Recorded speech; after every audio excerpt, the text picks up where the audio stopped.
everyone. This is The Crime Cafe, your podcasting source of great crime, suspense, and thriller writing. I'm your host, Debbie Mack. Before I bring on my guest, I'll just remind you that The Crime Cafe has 2 ebooks for sale, the 9-book box set and the short story anthology. You can find the buy links for both on my website, debbiemack.com, under the Crime Cafe link. You can also get a free copy of either book if you become a Patreon supporter. You'll get that and much more if you support the podcast on Patreon, along with our eternal gratitude for doing so.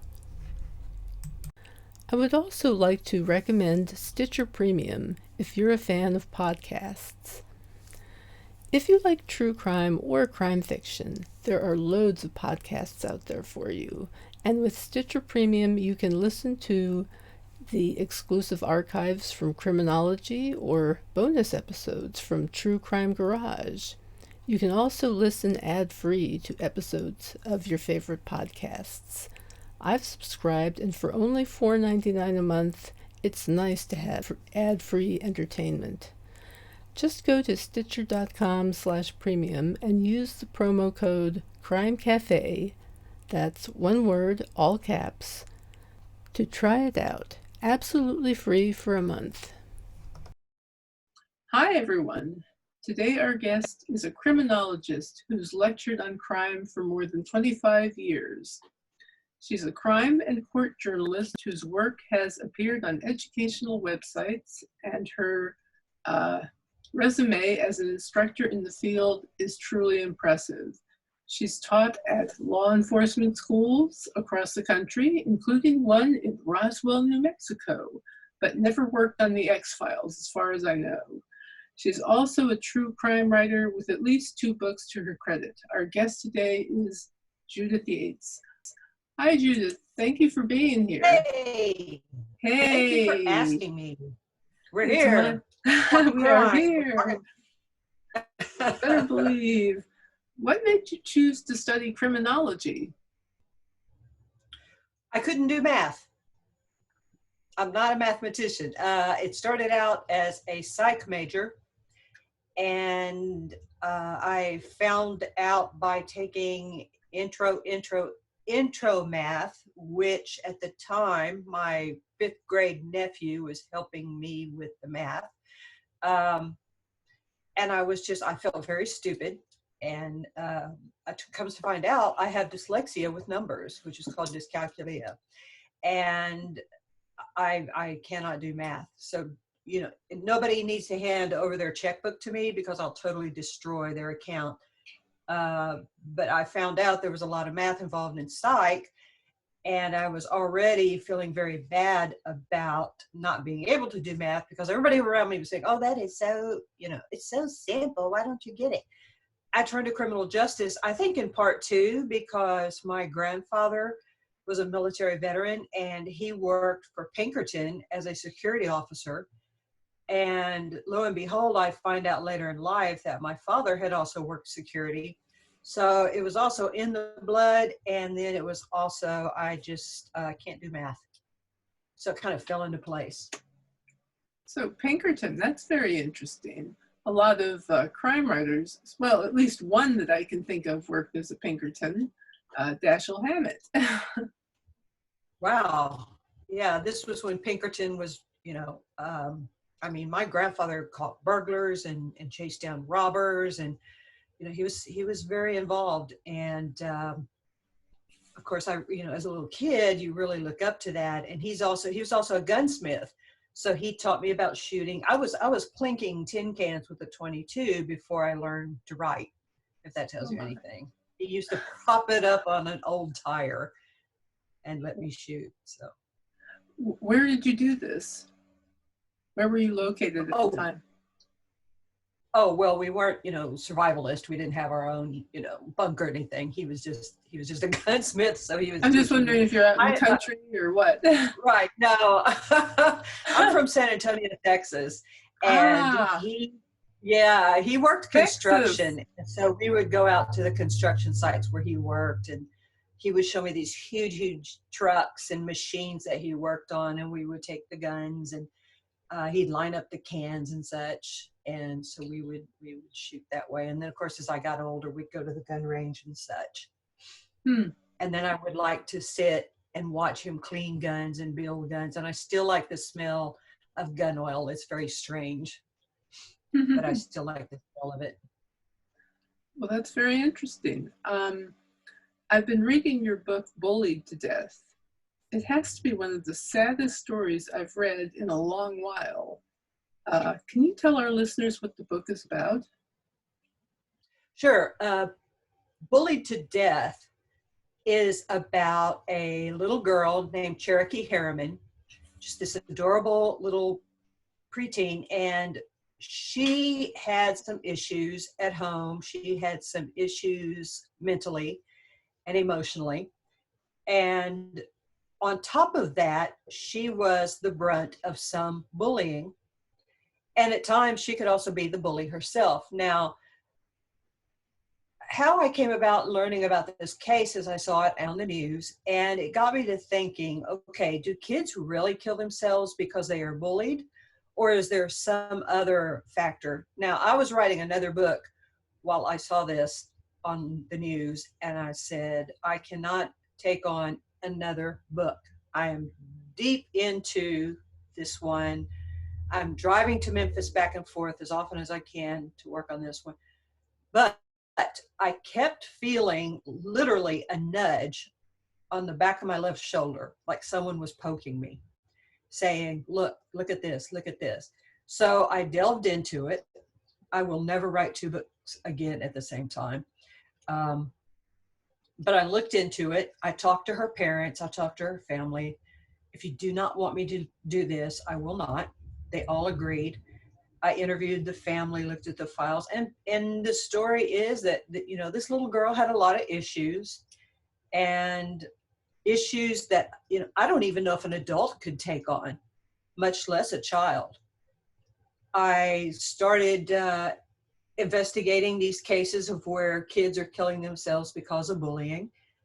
I interviewed professionals, teachers, people who psychologists, psychiatrists, doctors, and looked into this phenomena about kids who kill themselves, quote unquote, because of bullying. And I'm talking, to these folks. And so I'm telling the story and the phenomena of kids killing themselves because of bullying through Cherokee. And the kid was a fighter. I mean, it is a sad story, but it is also a story of a kid who is fighting. She's fighting internally, emotionally, and such a sweetheart of a kid. And she just keeps bouncing back and bouncing back. And I don't want to give away, all of it, because I don't do spoilers. But she's just this sweet, sweet girl. Has a tough part of her because she's a survivor, and she takes her own life. Now, did she take her own life accidentally? Did she do it on purpose? Was she bullied to death? Are kids killing themselves because they're bullied? And that's the whole premise of the book, because in each book I believe that it should tell a story. It shouldn't be this creepy guy took women off the street, chained them up in the basement, and did horrible things, the end. I think we need to learn something out of true crime. I think there's a definite thing to be learned from that book, from that situation, the one you wrote about with the bullying. Did the people you spoke with talk about the effects of technology and social media on all this, and whether it was part of it? Definitely. And someone, and here's what's interesting is this woman was not a doctor, not a PhD. She said something so prolific that I've kept it like a talisman the whole time. She said, when we were kids and kids were mean at school, we could get away from it. We went home, we kind of licked our wounds, we might have cried, we might have told our parents, but we got away from it. Kids today cannot. Because they go home, they get on the computer, they look at their phone, and it's still there. Now, I'm not blaming social media because everything new is a two-edged sword. Everything that's good for our society is a two-edged sword. I mean, look at all the things that you can do online now. For example, this podcast. And look at the things that can happen on Facebook. We reconnect with people we haven't seen in years. We can stay in touch with family and friends. But on the other coin, there's also cyberbullying. There's people taking advantage of good-natured people. And Cherokee lived for going online like her peers. And here are, mean things being said. And she's not the most popular kid. So she wants to be like everybody else. The family just doesn't have the money or resources. And, she's reminded of that. But Cherokee could also dish it out. And one thing that I thought was kind of funny was on one line, she always had a different boyfriend. Now, she wasn't promiscuous, don't get me wrong. But on, 1 week, she would say, I love him so much. He is the man. I want to marry him. I love him. And I knew it. 4 or 5 days later, she says, he is a little bitch. So, she's just this typical little kid. But yes, I saw that media did play a part in it, only because it plays a part in all teenagers' lives. Indeed, it does, yeah. And her very, very best friend finds out about her death through a text. Yeah. Her mom and dad find out she has stabbed herself through a text. There was so much going on there with people kind of missing connections and things, or kind of knowing what was happening but not knowing where to go. You really build a kind of suspense in there that's great. And even though she's not, going to make it, it's like you want her to. Right. You start kind of cheering on for this kid. Yeah, it's almost as if it's like watching a tragedy, knowing the ending, and just still feeling that desire for the person to win. Let's see. Yeah. What authors do you like to read most? Oh my gosh. Where do you draw your inspiration? Oh, wow. That's hard too. When I'm writing and I'm researching, I don't read anything else simply because I don't want it to kind of color my kaleidoscope there. I love Lowell Caulfield. I think he's one of the best true crime authors out there. I love his research. I love the way he writes. Kathy Scott is such a sweetheart. She's such a good person. I admire her work. And I loved her book on the murder of Tupac. I thought it was very well researched.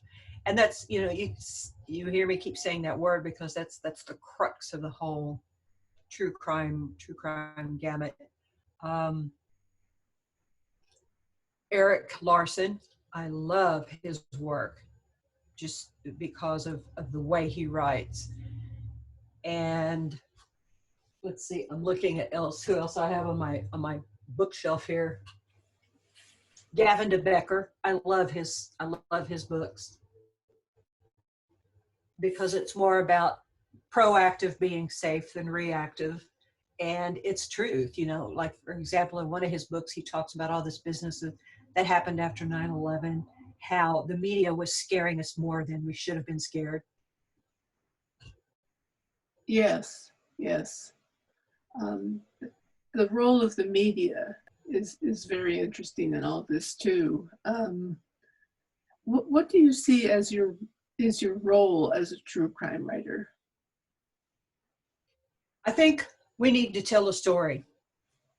I don't believe in this, again, writing, he buried bodies in the basement and he was gory and this is going to scare you and keep you up at night.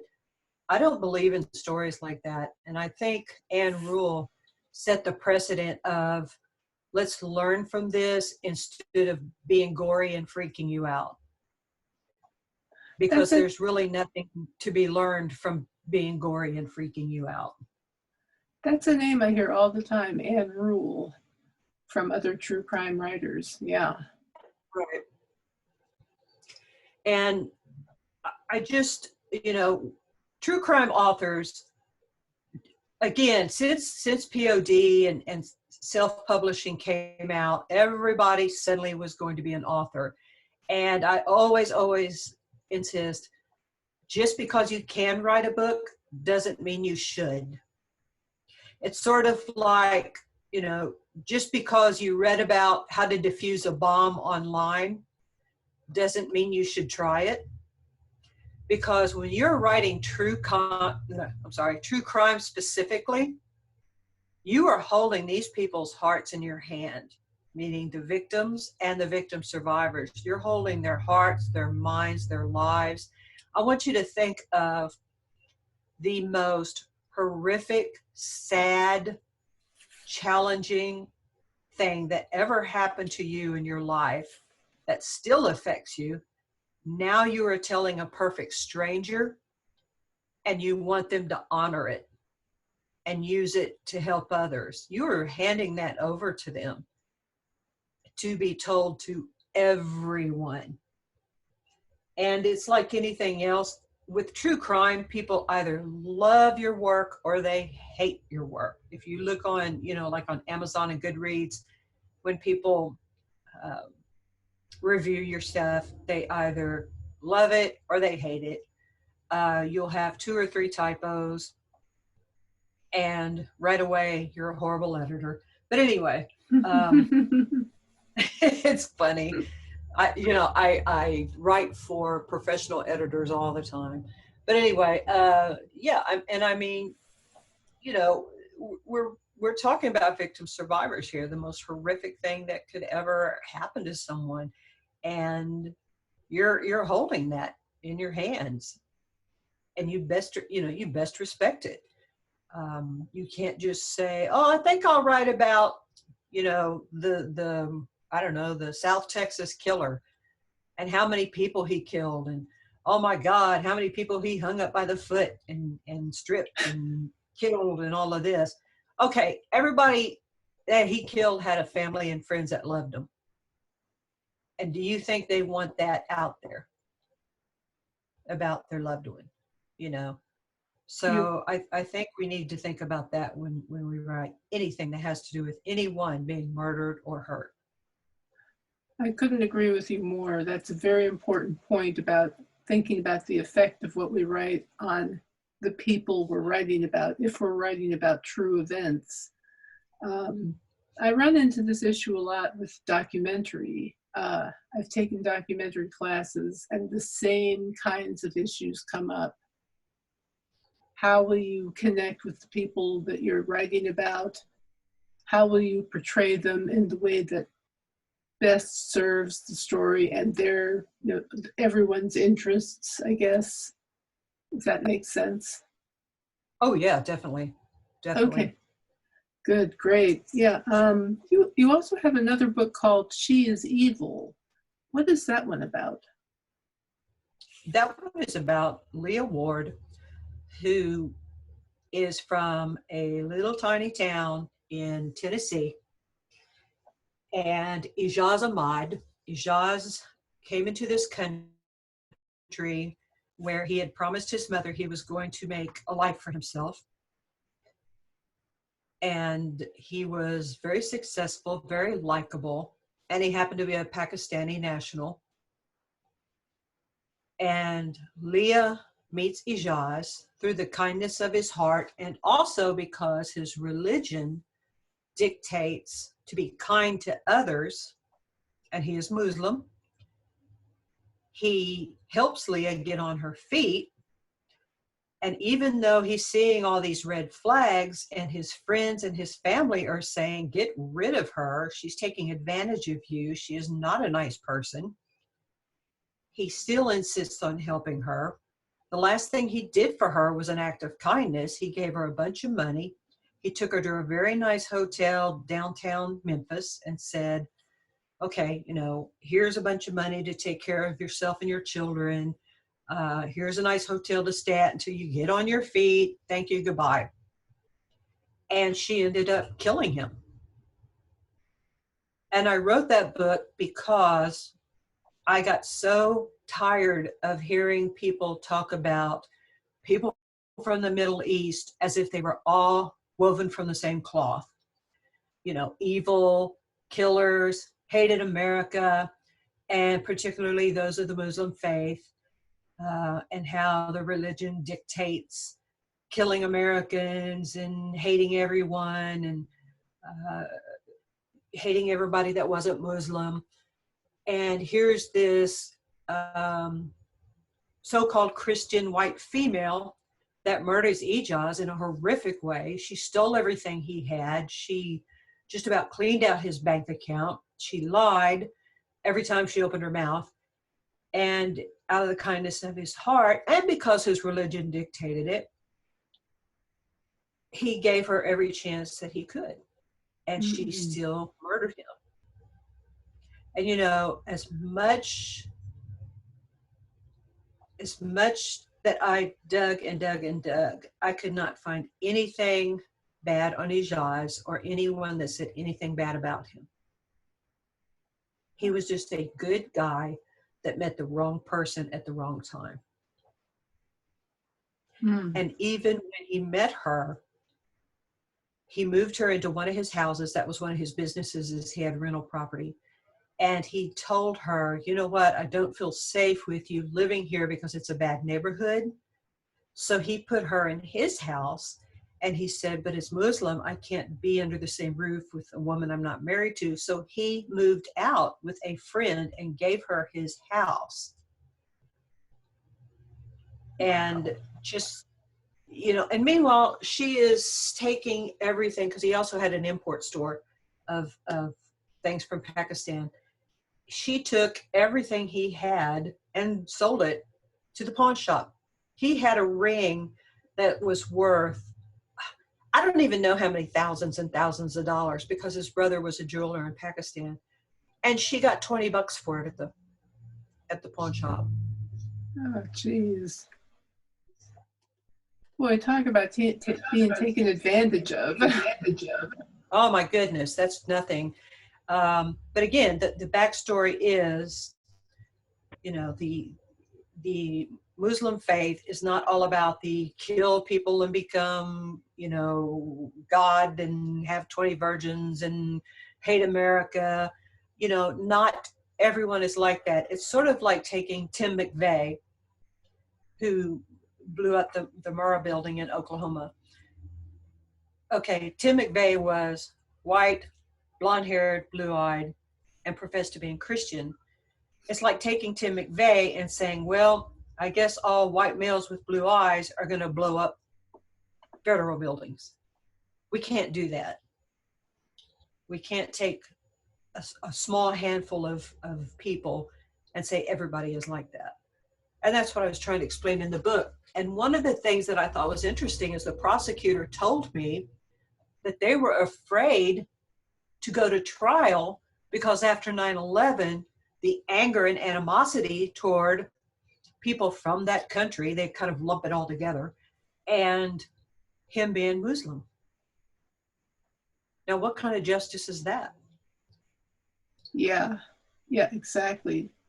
That was a very bad time right after 9/11. From a legal standpoint, I was very worried. I have a very good friend that lived in Washington at the time. That she's now in Abu Dhabi, but she had lived in Kuwait. Her father was Kuwaiti, and her mother was German. She looks more Kuwait. She didn't leave the house for fear. But yet, when she was finally Americanized, when she was legally became a citizen, she cried through the entire process, and on the way home, she was so happy and proud. Well, that's wonderful. I mean, but yet afraid to go out of her own house. That's awful. See, that's awful. Exactly. So that's kind of the message I was trying to give with that book is, you know, don't take a tiny handful of extremists and turn them into everybody from that quote unquote, that country. Yes, that country. Yeah, Just that lump country. them all together into one country. Those people. Those people over there. Yeah. You know how they are. But that's kind of what I'm doing with that book. But Leah Ward, boy, she was, she's an interesting character. Interesting. So, wow. She's mad at me. So is there anything else? Let's see. What are you working on now? The book I've just finished the first draft is a history of female bank robbers, going from the 1800s, from the very first recorded female bank robber up until today. And it also has interesting cases. The oldest bank robber on record was in her 80s. She had to lean on her walker so she could lift the gun. And the youngest was 14. There was a woman that had one arm, and she was waving a steak knife. Jeez. Yeah. That's so, fascinating. And then there's also some very serious cases where there was a pimp that had, several prostitutes under him, and they collectively decided that bank robbing was far more, lucrative and a lot less work. And so they just all started bank robbing. And so he became the pimp of bank robbers.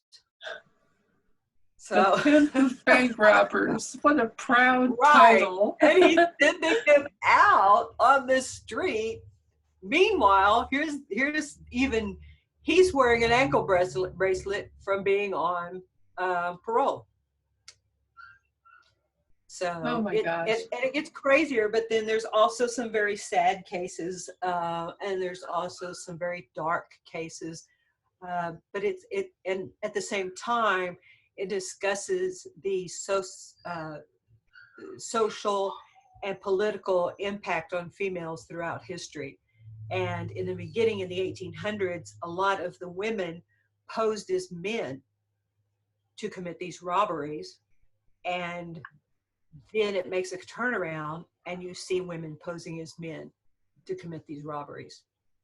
And of course, I discussed the 70s, peace, love, tune in, tune out, rob a bank for the power of the people.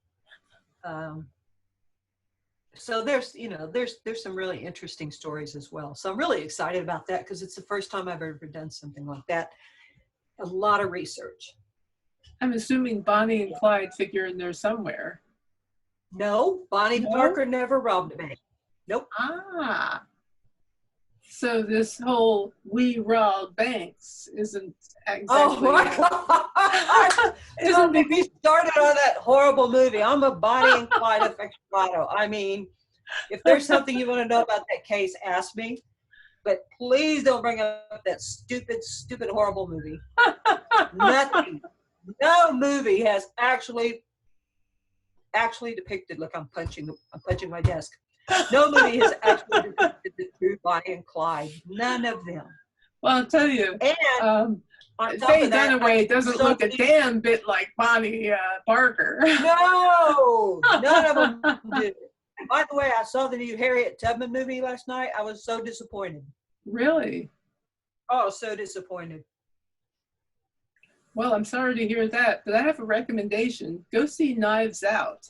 It's fantastic. What's it called? Knives Out. It's a murder mystery. It's a murder mystery, and it's funny, and it's great. And it's got Daniel Craig doing a Southern accent, American accent. Oh, I love Daniel Craig. He's so hot. Fantastic. Especially in that little mankini in the ocean, coming up out of the ocean. I never understand what goes on in a James Bond movie. I have no idea. Oh, James Bond. Oh, when he comes up out of that ocean, yeah. James Bond does all sorts of impossible things. Oh, I know.